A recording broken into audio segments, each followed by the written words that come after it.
자, 오늘은 예수 그리스도의 승천에 관한 말씀을 저희들이 함께 나누겠고요.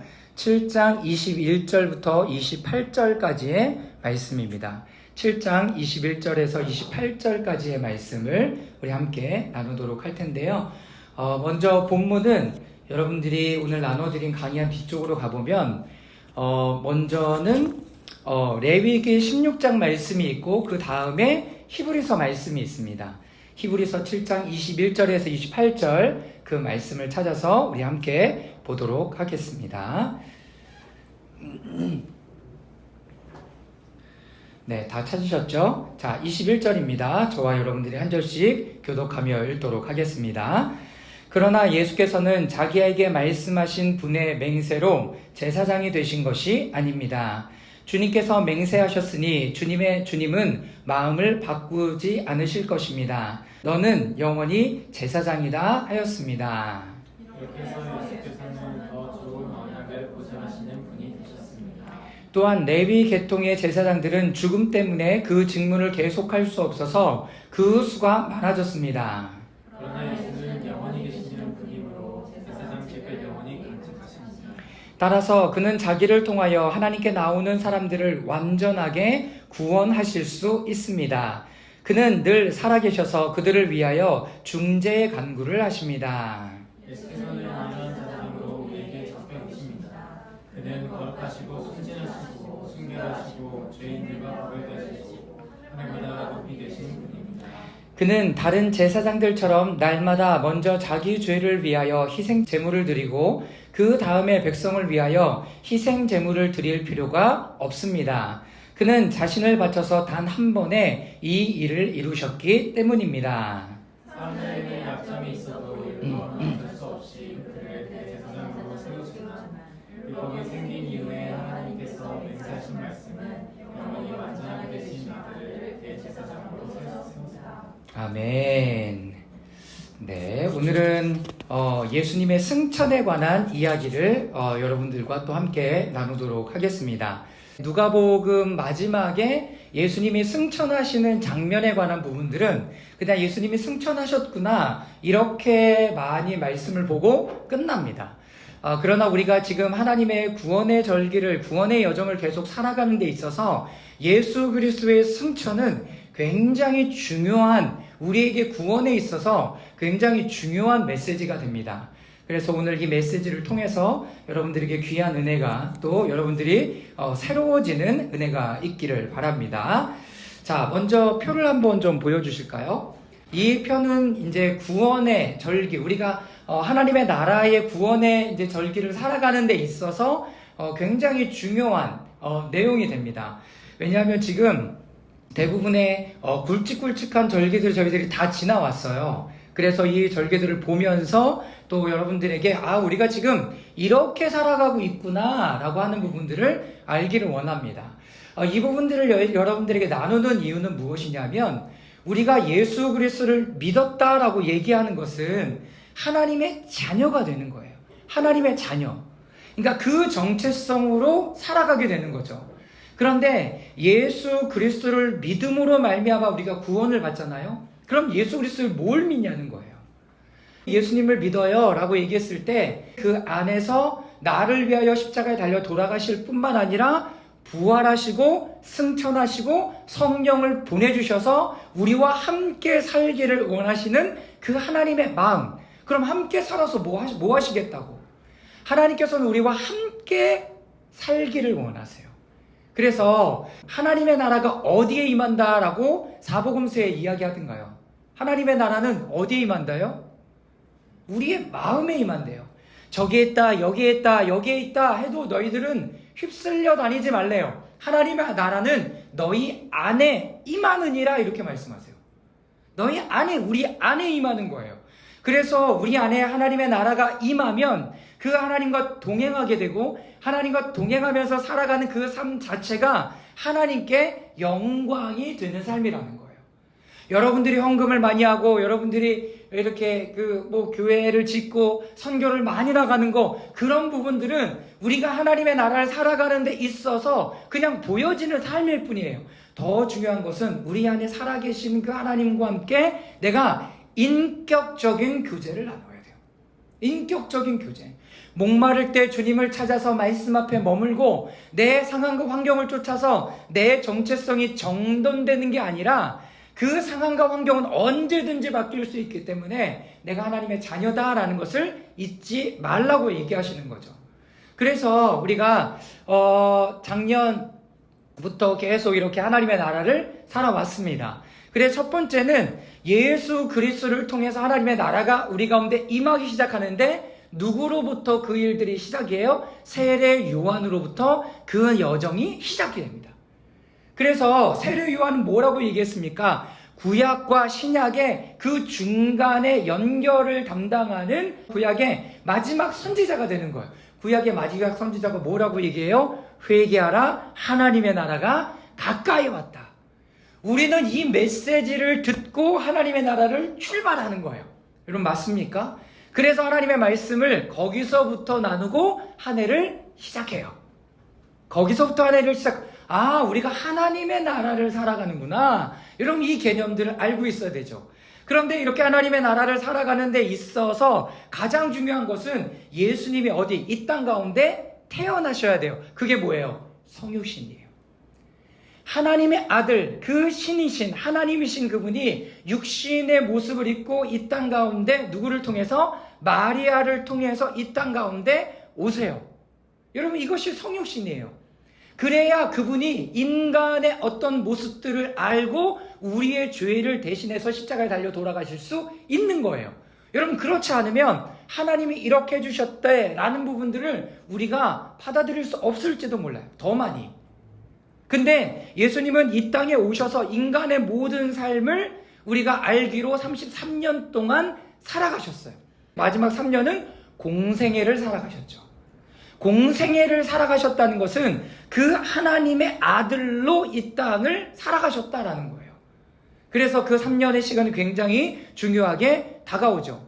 그런데 예수님이 이 땅에서 오셔서 무엇을 하셨어요? 할례를 받으셨어요. 할례를 유대인의 그 전통에 따라서 할례를 받으시고 또 세례도 받으셨어요. 이분이요 할례를 받을 필요도 없고요 세례를 받을 필요도 없어요. 그리고 이적과 기적을 우리를 위해서 베풀어 주시는 건 너무나 감사한 일이죠. 그런데 이 모든 것은 다 무엇과 연결되어져 있냐면 우리와 연결되어져 있다라는 것을 여러분 잊지 마십시오.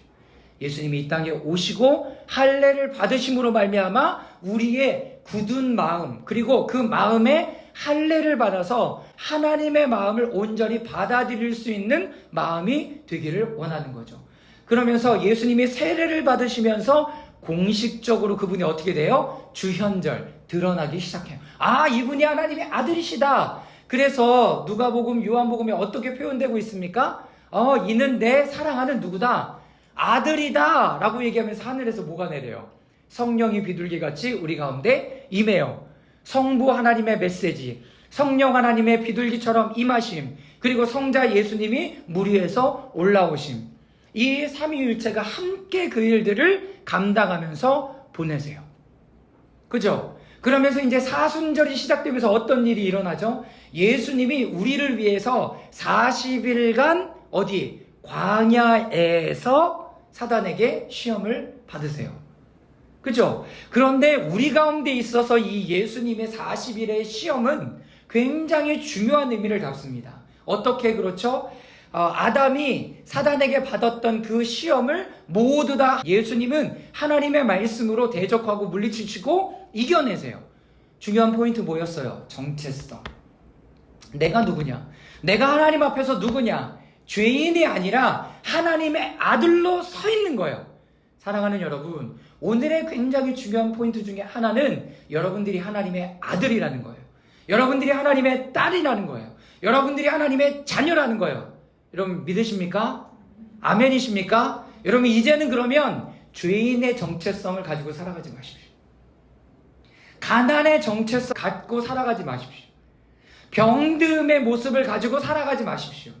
그래서 로마서의 사도 바울은 뭐라고 우리를 얘기하냐면 너희가 그리스도로 말미암아 하나님의 은혜의 선물을 받았다라고 얘기하면서 여러분들이 의인이다라고 얘기해요. 의인. 그런데 뭘 지을 수 있어요? 죄를 지을 수 있는 의인인 거예요. 의인이라고 칭해주면 죄 지을 수 있는 거죠. 그런데 죄인이 자꾸 의인이 되려고 자기 힘과 능력을 쓰기 시작하면 이게 거꾸로 되어져 버리는 거예요. 어디서부터 출발한다고요? 정체성. 내가 하나님의 아들이고 딸이구나. 하나님의 자녀이구나. 왜? 내가 예수님 믿었잖아. 예수님의 나를 위하여 십자가에 달려 돌아가심을 믿었잖아요. 선지자들 그리고 예수님의 제자들은 이야기하고 있는지를 보게 될 겁니다. 사순절에 그 시간들을 보냈어요. 예수님이 십자가에 달려 돌아가셨어요. 그리고 부활하셨어요. 이번 주는 이제 부활의 6번째 주간이 되면서 목요일은 예수님이 승천하신 40일째 되는 날이었습니다.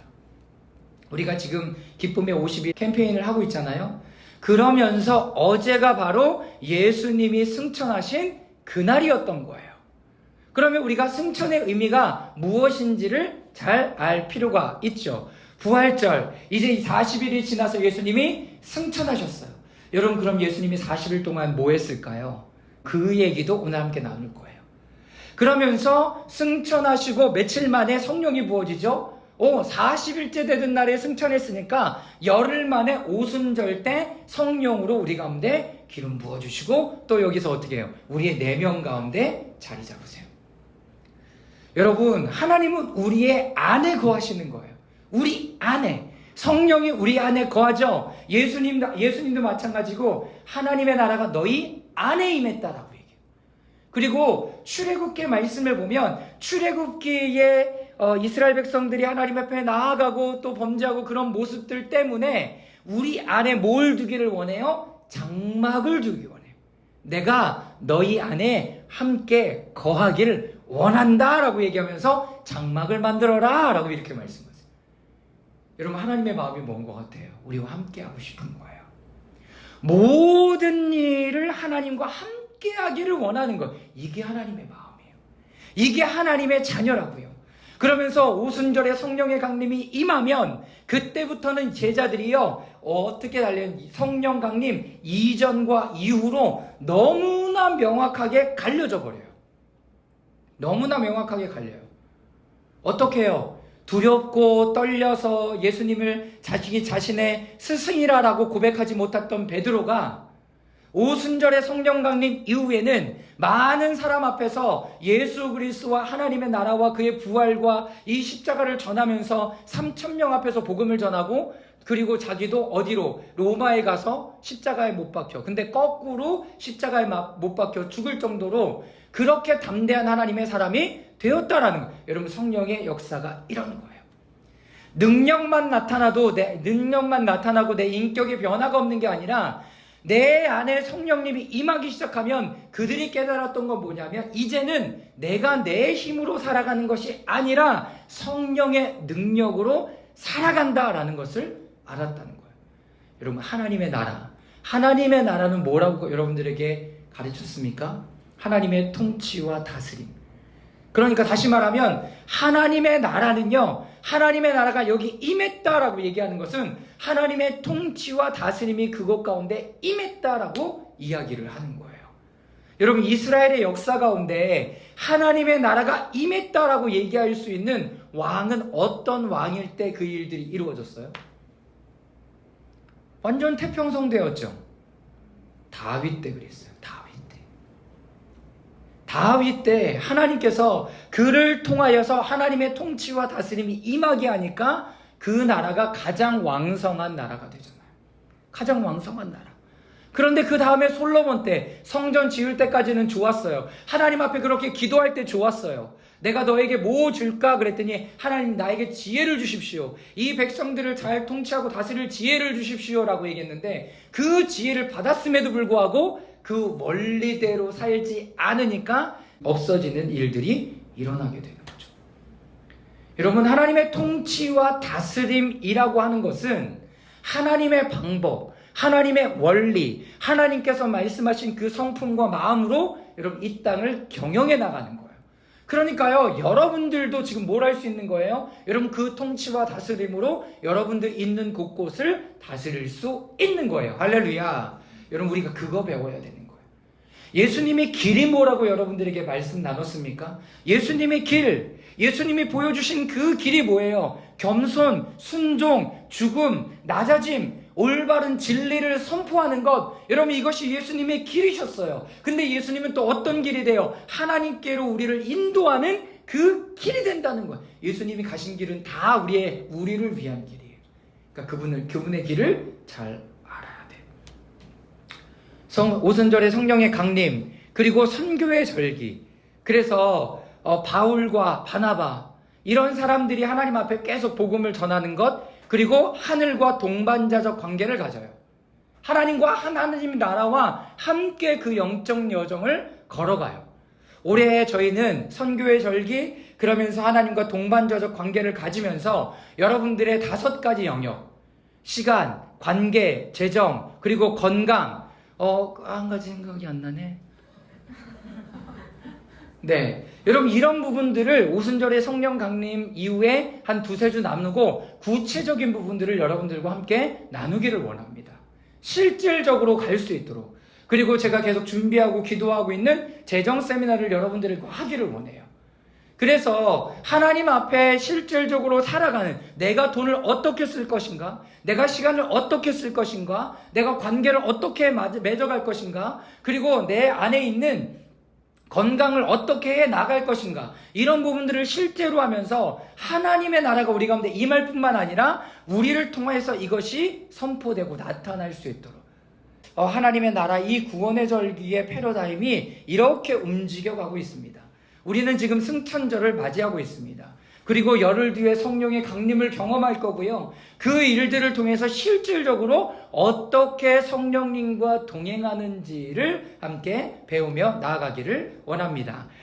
자, 예수님이 부활 이후에 어떤 삶을 살았는가를 보면 그 새로운 삶은 바로 하나님 나라에 관한 일들을 하시는 거예요. 부활은 우리에게 새로운 삶이 시작되었다, 그 징표를 주는 사건이었어요. 그리고 예수님은 무엇을 하셨냐면 하나님의 나라의 일을 선포하셨습니다. 사도행전 1장 3절 말씀 우리 다 같이 한번 읽겠습니다. 시작. 예수께서 평안을 받으신지에 자기가 살아계심을 여러 가지 증거로 드러내셨습니다. 그는 40일 동안 그들에게 여러 차례 나타내시고 하나님 나라에 관한 일들을 말씀하셨습니다. 여러분, 예수님이 40일 동안 뭐 하셨어요? 하나님 나라의 일. 하나님 나라의 세례 요한을 통해서 하나님 나라의 일을 선포하시고 그의 사역의 첫 번째, 회개하라 하나님의 나라가 가까이 왔다 라고 얘기하시고 십자가에 달려 돌아가시고 부활하셔서 어떻게 하셨어요? 또 뭘 얘기해요? 하나님 나라의 일을 이야기하고 계세요. 여러분, 저 이 말씀 준비하면서 좀 제 마음에 그런 마음이 들었어요. 그럼 우리가 하고 있는 건 뭐지? 예수님이 오셔서 계속 얘기했던 거 하나님의 나라, 그리고 예수님이 십자가에 달려 돌아가시고 부활하셔서 40일 동안 계실 때 했던 이야기 뭐? 하나님의 나라. 그리고 제자들도 뭐예요? 하나님의 나라를 계속 선포하고 있어요. 그러면 우리도 뭐 해야 되는 거예요? 하나님의 나라의 복음을 계속 선포하는 것이 우리의 일이에요.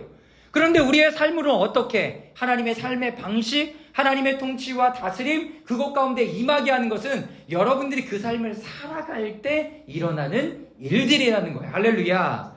여러분, 이걸 잊지 마십시오. 이거를 잊지 마시라고요. 오늘 은경자매가 현대사에 대해서 강의해 주셨지만 그 안에서 계속 보여지고 마음이 계속 울컥울컥 올라오는 건 그 폭력과 압제와 여러 가지 술수와 속임수 가운데 백성들은 항상 어떻게 맨몸으로 정당하게 그 모든 세력과 비폭력으로 싸우려고 대하려고 서 있었다는 거예요. 그것이 너무나 제 마음을 울컥울컥하게 하더라고요. 여러분, 그것이 바로 하나님께서 우리들에게 보여주셨던 일이에요. 폭력, 압제, 고통, 십자가에 달려 돌아가시면서 조롱, 핍박, 수치, 이런 거를 받으심에도 불구하고 예수님이 십자가 안에서 7마디 하시잖아요. 첫 번째 말씀이 뭔지 아세요? 기억나세요? 아버지, 저들이 지금 뭐 하고 있는지 모릅니다. 저들의 죄를 어떻게 해주십시오? 사하여 주십시오. 여러분, 이거 잘 생각해 보세요. 지금 그럴 상황이에요?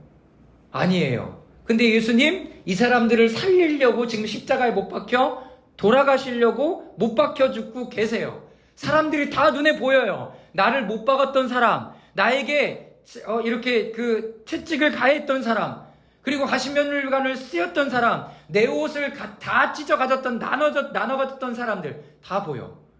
그런데 지금 저 사람들이 어떤 일을 하는지 모르니 저 사람들의 모든 죄를 사하여 주십시오. 지금 우리가 나누는 것처럼 예수님 지금 이 땅에 하나님의 말씀을, 용서를 심고 계세요. 이거 열매 어디서 거뒀죠? 이 열매 어디서 거뒀을까요? 오순절 성령의 강림 이후에 베드로가 설교했을 때 3,000명이 돌아왔어요. 7,000명이 돌아왔어요. 여러분, 이게 이렇게 연결되더라고요. 예수님이 그 씨앗을 심었어요. 누가 거두어요? 예수님의 제자인 베드로가 거둬요. 자기가 잘하는 게 아니잖아요. 베드로 너무 잘 알아요. 누가 뿌린 씨앗이에요? 예수님이 뿌린 씨앗이었어요. 나 같았으면 울면서 뿌렸을 거야. 하나님, 저 사람들 용서하고 싶지 않아요. 막 그러면 눈물을 펑펑 쏟으면서 그래도 하나님, 내가 하나님의 마음이니까 내가 용서해요. 막 이러고 막 제가 심었을 거예요. 여러분, 그런데 그 열매가 어떻게 된다고요? 제자들을 통해서 맺혀진다고요. 씨 뿌리는 자와 거두는 자가 함께 기쁨을 드리는 거죠. 예수님은 어떤 모습을 보셨을까요? 베드로가 선포했을 때 수없이 많은 사람들이 하나님 앞에 돌아오는 그것을 보고 그것을 열매, 그 씨앗을 뿌렸겠죠. 여러분, 우리들이 봐야 되는 건 그래서 이 땅에 나를 억압하고 힘들고 아프게 하고 고통 주고 이런 사람들을 보는 게 아니라 누구를 보는 거예요? 하나님 나라에서 어떤 일이 이루어졌는지를 보셔야 되는 거예요. 사도행전 28장 31절 말씀입니다. 다 같이 읽겠습니다. 시작. 그는 아무런 방해도 받지 않고 아주 담대하게 하나님 나라를 전하고 주 예수 그리스도에 관한 일들을 가르쳤다. 자, 사도 바울이요. 어떻게 했대요? 아주 담대하게 하나님의 나라를 전하고 주 예수 그리스도에 관한 일들을 가르쳤다. 좀 이럴 수가 있을까요? 예수님의 제자들의 사도행전 그 역사의 시작에도 하나님의 나라 일들을 선포해요. 그런데 사도행전 마지막 장 마지막 절에도 사도 바울은 아주 담대하게 하나님의 나라를 전파하고 주 예수에 관한 일들을 가르치고 있어요. 그러면 우리도 이제는 여러분 방향을 바꿔야 돼요. 어디로? 하나님의 나라의 일이 임하도록 해야 돼요. 하나님의 나라의 일. 내 일이 아니에요. 내 일이 아니라 내 일이 하나님의 일과 하나 되면 여러분 베스트죠. 그래서 우리의 삶과 이 부분들을 하나님의 비전과 하나님의 마음을 계속 구하면서 나가는 거예요. 하나님, 나에게 이런 달란트 주셨는데 하나님 이거 어디다 쓸까요? 물어야 되는 거죠. 물어야 되는 거예요. 하나님이 그걸 잃는다고 우리를 책망하시지 않는다고요. 5달란트 가진 사람 어떻게 했어요? 하나님, 내가 이거에서 장사했어요. 하나님, 내가 이렇게 했어요. 그래서 이만큼이 남았습니다. 그랬더니 뭐래요? 착하고 충성된 종아. 많고 적음이 중요한 게 아니라 그 달란트를 하나님 나라를 위해서 사용했니? 사용해봤니? 뿌려봤니? 라고 우리에게 묻는 물음이라는 거예요. 근데 한 달란트 가진 사람 어떻게 했어요? 당신은 엄한 사람이에요. 원하지 않는 거 당신 아무것도 안 하고 이자만 가져가려고 하는 사람이죠. 내가 그 사람인 거 알아요. 내가 그래서 땅에 묻어놨어요. 당신의 것 가지세요. 그러니까 뭐라고 얘기했어요? 악하고 게으른 종아. 이걸 뺏어서 누구에게? 사용하는 사람에게 주는 거죠. 여러분, 여러분들의 달란트가 크고 작은 건 중요하지 않아요. 이미 달란트라는 것은 엄청난 가치를 가지고 있는 것이에요. 그렇기 때문에 그것이 많다 적다라고 얘기할 수 없어요. 그런데 중요한 것은 그것을 어디다가 사용할 거냐는 거예요. 어디다가. 여러분 찾으세요. 찾아보세요. 이 작은 것을 심을 때가 있고 뿌릴 때가 있고 여러분 나눌 때가 있을 거예요. 여러분 그곳에 심을 수 있기를 바랍니다. 지금 우리가 새로운 삶으로 살아가는 방식, 하나님 나라의 일을 전하는 것, 말하는 것, 나누는 것, 가르치는 것입니다. 여러분, 여러분들의 삶 안에서도 이런 일들이 온전하게 펼쳐질 수 있기를 주님의 이름으로 축원합니다. 아멘. 자, 그리고 예수님이 뭐 하셨어요? 이제 승천하셨습니다. 예수님의 승천을 구약의 제사하고 한번 연결해서 한번 말씀을 보도록 하겠습니다. 자, 먼저는 레위기 16장 말씀이에요. 제사장이 1년에 단 한 번 어디를 대속제일의 지성소로 들어가는 모습에 대한 말씀이 레위기 16장 1절 전체적으로 나와 있어요. 34절까지. 제가 이 말씀을 한번 쭉쭉쭉 보면서 함께 가도록 하겠습니다. 자, 먼저 1절과 2절인데요. 우리 다 같이 한번 읽어보도록 하겠습니다. 시작. 아론의 두 아들들이 여호와 앞에 나가다가 죽은 후에 여호와께서 모세에게 말씀하시니라. 여호와께서 모세에게 이르되 내 형 아론에게 이르라. 성소의 휘장 안 밖에 위 속죄자 앞에 아무 때나 들어오지 말라. 그리하여 죽지 않도록 하라. 이는 내가 구름 가운데서 속죄제 위에 나타남이니라. 네, 아무 때나 들어가지 말래요. 1년에 단 한 번 대속제일 때 들어가서 어떤 일들을 해라 라고 지금 이야기하시는 거예요. 3절 읽겠습니다. 제가 읽을게요. 아론이 성소에 들어오려면 숫송아지를 속죄제물로 삼고 순양을 번제제물로 삼고 거룩한 세마포 옷을 입고 세마포 속바지를 몸에 입고 세마포 띠를 띠며 세마포 관을 쓸지니 이것들은 거룩한 옷이라 물로 그의 몸을 씻고 입을 것이며. 먼저 어떻게 숫송아지를 속죄제물로 삼고 순양을 번제제물로 삼아서 어떻게 세마포 옷을 입고 거기에 들어가야 된다라고 이야기해요. 이스라엘 자손의 회중에게서 속죄제물을 삼기 위하여 염소, 순염소 2마리와 번제제물로 삼기 위하여 순양 1마리를 가져갈 지니라. 아론은 자기를 위하여 속죄제를 숫송아지를 드리되 자기와 집안을 위하여 속죄하고 또 그 두 염소를 가지고 회막문 여호와 앞에 두고 두 염소를 위하여 제비 뽑되 한 제비는 여호와를 위하고 한 제비는 아사셀을 위하여 할지며. 지금 어떤 일이 벌어지고 있냐면 자기를 위해서 아론이 자기의 죄를 속죄하기 위하여 숫송아지를 하나님 앞에 드려요. 이거 누구 거예요? 자기의 죄. 대제사장의 어떤 부분들, 그리고 이스라엘 백성들을 위해서는 그 염소 2마리, 순염소 2마리를 하는데 한 마리는 하나님을 위해서 드리고 한 마리는 아사셀을 위해서 드린대요. 자, 여기까지 이해가 되셨어요? 순염소를 2마리를 앞에 놓고 대제사장이 머리에 안수하면서 기도해요. 하나님, 이스라엘의 모든 죄를 이 염소에게 전가합니다 라고 안수하고 기도해요. 그리고 한 마리는 하나님 앞에 잡아서 그 피를 가져다가 안뜰, 그리고 성소, 가장 거룩한 지성소로 그 피를 가져가서 그 언약궤 앞에 그 피를 7번 뿌리면 모든 이스라엘의 죄가 사해지는 거예요. 그러면 아사셀의 염소라는 게 뭐냐면, 아사셀의 염소라는 건 산채로 이 염소를 광야로 이렇게 쭉 내보내요. 그리고 염소가 집에 돌아오지 못할 정도의 거리까지 가면 이 염소를 거기다 두고 와요. 여러분, 이 염소들한테 뭐 했어요? 죄를 전가했어요. 그 염소를 광야에 내어보냈어요. 그리고 못 돌아가게 해요. 그럼 어떤 의미가 있는 거죠? 죄가 우리 가운데 다시 돌아올 수 없게 하는 거예요. 지금 이 세레머니가 언제 한다고요? 대속죄일 때 하는 세레머니예요. 여기까지 이해가 되셨어요? 중요한 거, 지금 그 피를 받아다가 대제사장이 제물의 피를 받아다가 어디로? 지성소, 언약궤 위에 하나님의 임재가 있는 곳에 7번 뿌림으로 말미암아 이 모든 죄가 어떻게? 사하여졌어요. 근데 문제는 뭐예요? 우리가 이걸로 끝나는 게 아니라 계속 1년마다 한 번씩 계속 이거를 해야 된다는 게 문제예요. 지금 오늘 말씀의 제목이 뭐라고요? 예수님의 승천.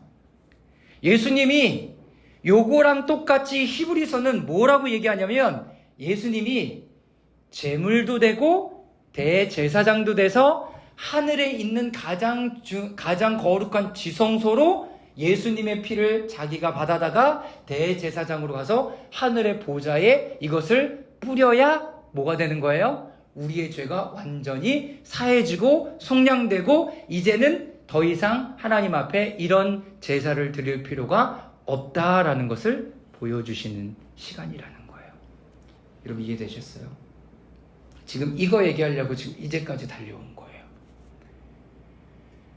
지금 예수님이 승천하신 건 얘들아 잘 가, 너희 집 있을게, 내가 마련하러 갈게, 여러분 요런 의미도 있지만 더 중요한 것은 우리의 죄에 완전하게 씻기고 해결되는 그 사건은 하늘에 올라가서 예수님이 대제사장과 제물로 그 피를 받아다가 하나님의 가장 거룩한 그 지성소에 그것을 뿌릴 때 우리의 죄가 완전히 사해지는 사건이 일어난다라는 거예요. 할렐루야. 지금 예수님이 그거 하신 거라는 거예요. 승천의 의미가 바로 이거예요. 승천의 의미가. 또 재밌는 거 뭔지 아세요? 오순절에 성령의 강림 어떻게 이곳 가운데 임하는 줄 아십니까? 예수님께서 하나님께 그 성령을 받아서 우리 가운데 내려보내 주시는 거예요. 성령의 강림을 부어주시는 그 매개체가 누구예요? 예수 그리스도였어요. 하나님께로부터 그 성령을 받아서 예수 그리스도가 우리 가운데 내려주시고 계시다는, 주체인 그분이 받아서 우리 가운데 내려주시는 사건입니다. 이것이 어디에서 일어나는 거예요? 하늘에서 일어나는 지금 일들이라는 거예요. 하늘에서 일어나는 일들이에요. 그리고 우리를 위해서 어떻게 해요? 스데반이 순교할 때 하늘의 보좌가 열리고, 하늘이 열리고 예수님께서 보좌 우편에서 나를 위하여 중보하고 계시는 그것을 보잖아요. 예수님이 우리를 위해서 중보하고 계시는 거죠. 여러분 그렇게 생각죠. 작년에 나누었던 메시지는 뭐예요? 작년에 나누었던 메시지, 예수님이 천상에서 뭐가 일어나요? 전쟁이 일어나요. 하나님께 대적했던 사단의 무리들, 타락했던 무리들을 이 땅 가운데 쫓아내는 일들을 하시는 거예요. 할렐루야. 오늘 왜 히브리서 말씀만 봤냐면 우리의 구원의 완성은, 우리의 죄 씻음의 완성은 예수 그리스도께서 승천하셔서 대제사장으로서 참된 제물로서 하나님 앞에 그의 피를 뿌릴 때 우리의 모든 죄가 사하여지고 이제는 온전한 의인으로 하나님 앞에 나아가 살아갈 수 있게 되었다라고 말씀해 주시는 것입니다. 히브리서 7장 26절부터 30절까지 말씀 읽겠습니다. 시작. 예수는 이러한 제사장으로 우리에게 적격이십니다. 그는 거룩하시고 순진하시고 순결하시고 죄인들과 구별되시고 하늘보다 더 되신 분이십니다. 그는 다른 제사장들처럼 날마다 먼저 자기 죄를 위하여 희생 제물을 드리고 그 다음에 백성을 위하여 희생 제물을 드릴 필요가 없습니다. 그는 자신을 바쳐서 단 한 번에 이 일을 이루셨기 때문입니다. 사람들에게 약점이 있어도 율법은 어쩔 수 없이 그들을 제사장으로 세우지만 율법이 생긴 이후에 하나님께서 맹세하신 말씀은 영원히 완전하게 되신 아들 대제사장으로 세웠습니다. 아멘. 여러분, 예수님이 지금 어디로? 대제사장으로 그 피를 가지고 승천하신 거라는 거예요. 승천하신 거예요. 여러분들의 정체성을 잊지 마시라고요. 내가 하나님 앞에 이 의인으로 지금 서 있는 부분들을 여러분 잊지 마시라는 것입니다. 이제는 우리가 누구인지 그 의식을 갖고 살 수 있기를 바랍니다. 로마서 3장 20절 말씀입니다. 함께 읽겠습니다. 시작. 그러므로 율법의 행위로는 하나님 앞에서 옳다고 인정받을 사람이 아무도 없습니다. 율법으로는 죄를 인식할 뿐입니다. 네, 율법으로는 죄를 인식할 뿐이에요. 우리의 죄가 이렇구나를 인식하는 거죠. 고린도후서 5장 21절입니다. 시작. 하나님께서는 죄를 모르시는 분에게 우리 대신으로 죄를 씌우셨습니다. 그것은 우리가 그리스도 안에서 하나님의 의가 되게 하시려는 것입니다. 거기 밑줄 그으세요. 하나님의 의가 되게 하시려는 것입니다. 여러분, 예수 그리스도가 있기 때문에 우리가 그분을 믿을 때 하나님의 의가 되는 거예요. 내가 아무리 열심히 의롭게 산다 해도 여러분 의로워질 수 없어요. 의로워질 수 없어요. 여러분 그걸 알아야 돼요. 내가 열심히 일하면 되겠지, 내가 더 열심히 일하면 되고, 내가 더 잠 좀 조금 자면 되겠지가 아닌 거예요. 내가 이제 하나님의 자녀의 정체성으로 출발하는 것과 내가 열심히 이거 일해서 요만큼 오는 것은 여러분 출발선 자체가 다른 거예요. 한 출발선은 죄인으로부터 출발하는 거고요. 한 출발선은 하나님의 자녀로부터 출발하는 거예요. 하나님의 자녀. 여러분 그 의식을 잊지 마시라는 겁니다. 로마서 6장 4절입니다. 시작. 그러므로 우리는 세례를 통하여 그의 죽으심과 연합함으로써 그와 함께 묻혔던 것입니다. 그것은 그리스도께서 아버지의 영광으로 말미암아 죽은 사람들 가운데서 살아나신 것 같이 우리 또한 새 생명 가운데 살아가기 위함입니다. 여러분 새 생명으로 살으래요. 새 생명이 뭐예요? 새 생명이 뭐예요? 의로운 자, 하나님의 자녀의 삶이 여러분들에게 주어진 새 생명의 삶이에요. 새 생명의 삶이에요. 자, 야고보서 4장 8절입니다. 또 읽겠습니다. 시작. 하나님께로 가까이 하십시오. 그리하면 하나님께서 가까이 오실 것입니다. 죄인들이여 손을 깨끗이 하십시오. 두 마음을 푸는 사람들이여 마음을 순결하게 하십시오. 네, 여기 두 마음 품지 말래요. 두 마음. 나 이것도 하고 싶고 이것도 하고 싶고. 여러분 둘 중에 하나 결정하세요. 여러분 죄인으로 살든지 의인으로 하나님의 자녀로 살든지 여러분 둘 중 하나로 사세요. 오늘 내 마음이 결단하는 거. 나 하나님의 자녀로 살래. 나 하나님의 자녀로 살래. 나 이제 그분 안에서 의인으로 살래. 여러분 이 고백이 필요한 겁니다. 자, 여기에 이제 골로새서 2장 9절 10절인데요. 또 한번 읽겠습니다. 시작. 그리스도 안에서 온갖 충만한 신성이 몸이 되어 머물고 계십니다. 여러분도 그분 안에서 충만함을 받았습니다. 그리스도는 모든 통치와 권세의 머리이십니다. 자, 여러분 뭐라고 해요? 여러분 안에 뭐가 있대요? 그분의 충만함이 충만하게 있대요.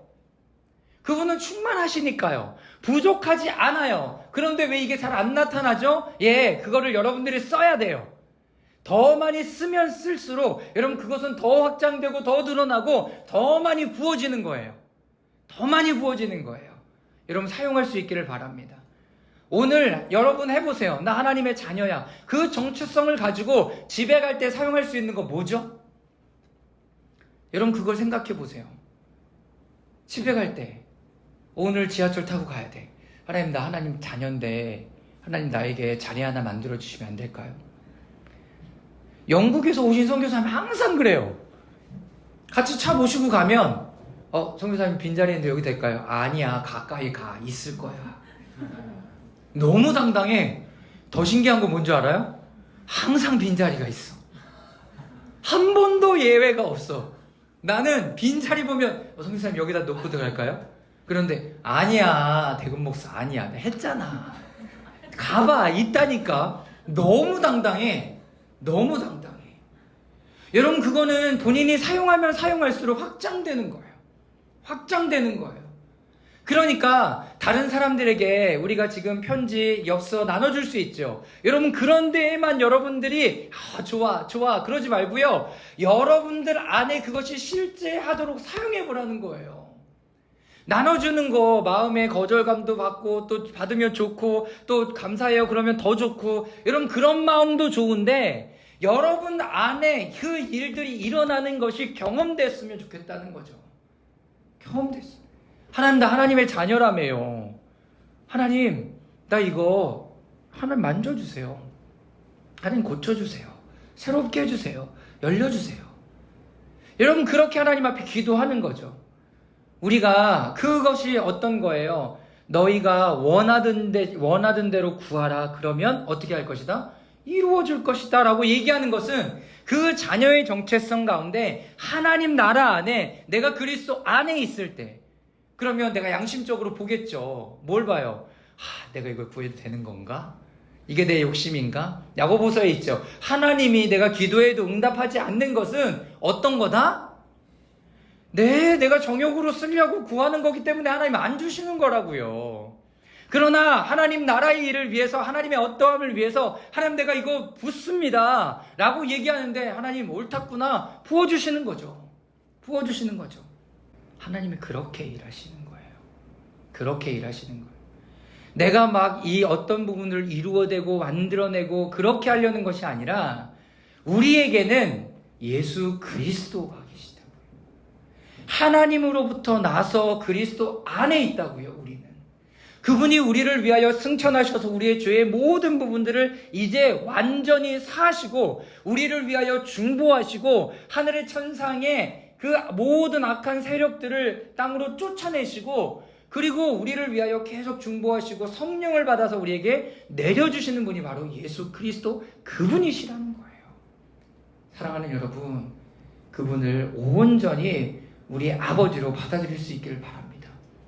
나 그분의 자녀입니다. 나 그분의 자녀입니다. 여러분 따라해보세요. 나 그분의 자녀입니다. 나 하나님의 자녀입니다. 하나님께 이거 달라고 얘기할 거예요. 네, 하나님께 이거 달라고 얘기하세요. 하나님 이거 달라고 얘기하세요. 하나님께 이거 달라고 얘기하세요. 재정 강의할 때 얘기하겠지만 여러분들이 교회 드리는 11조 갖가지 예물 여러분 이런 부분들이요 천 예물인 줄 알고 하나님 앞에 기쁨으로 드리세요. 기쁨으로. 그리고 11조도 하나님 내가 이 교회 이 공동체 하나님의 나라의 확장을 위해서 쓰여지도록 하나님 내가 이 재물을 하나님 앞에 쏟아붓습니다. 이 마음을 가지세요. 저는 이 얘기 너무 주일날 해드리고 싶었어요. 근데 주일날 올 때는 뭐 다음에 기회가 있으면 또 하겠지. 근데 11조도 감사원금도 지금 여기 앉아있는 시간들도 여러분들이 기쁨으로 드리면 드릴수록 여러분 그 열매를 맺는 거예요. 그 열매를 제가 이 비밀을 깨달았어요. 이 비밀을 깨달았어요. 그동안 사역하면서 겪었던 많은 하나님께서 재정을 흘려보내주셨던 것이 뭔지도 알았어요. 그래서 여러분들과 나누고 싶은 거예요. 재정이 드려질 때, 재정이 사용될 때, 누구에게 나눌 때 여러분 기쁨으로 드리세요. 기쁨으로. 그러면 그것이 하나님 나라를 위해서 심겨지고 이제 열매를 맺고 추수할 때는 우리가 계속 나눴던 것처럼 드리는 자와 심는 자와 거두는 자가 함께 기쁨으로 그것을 거두게 됩니다. 여러분 그 은혜가 여러분 모두에게 있기를 주님의 이름으로 축원합니다.